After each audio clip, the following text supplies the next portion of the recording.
I'm Samy. I come from France and I am a hairdresser. I'm working for American crew since many years. I teach a lot. I work in Europe and sometimes in America with the international team. I'm very passionate. When I work, I want to make it my best. I'm a perfectionist, so when I give courses, when I make a demo, I want to make sure to make it really, really good. I'm a hard worker.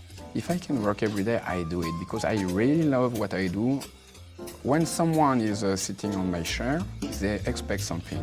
And if I am good, I have to give them much more than what they expect. My specialty is to have a perfect consultation. It's not just, okay, you want a haircut, I do her haircut. What I love to do with the right questions to find exactly what we can do together.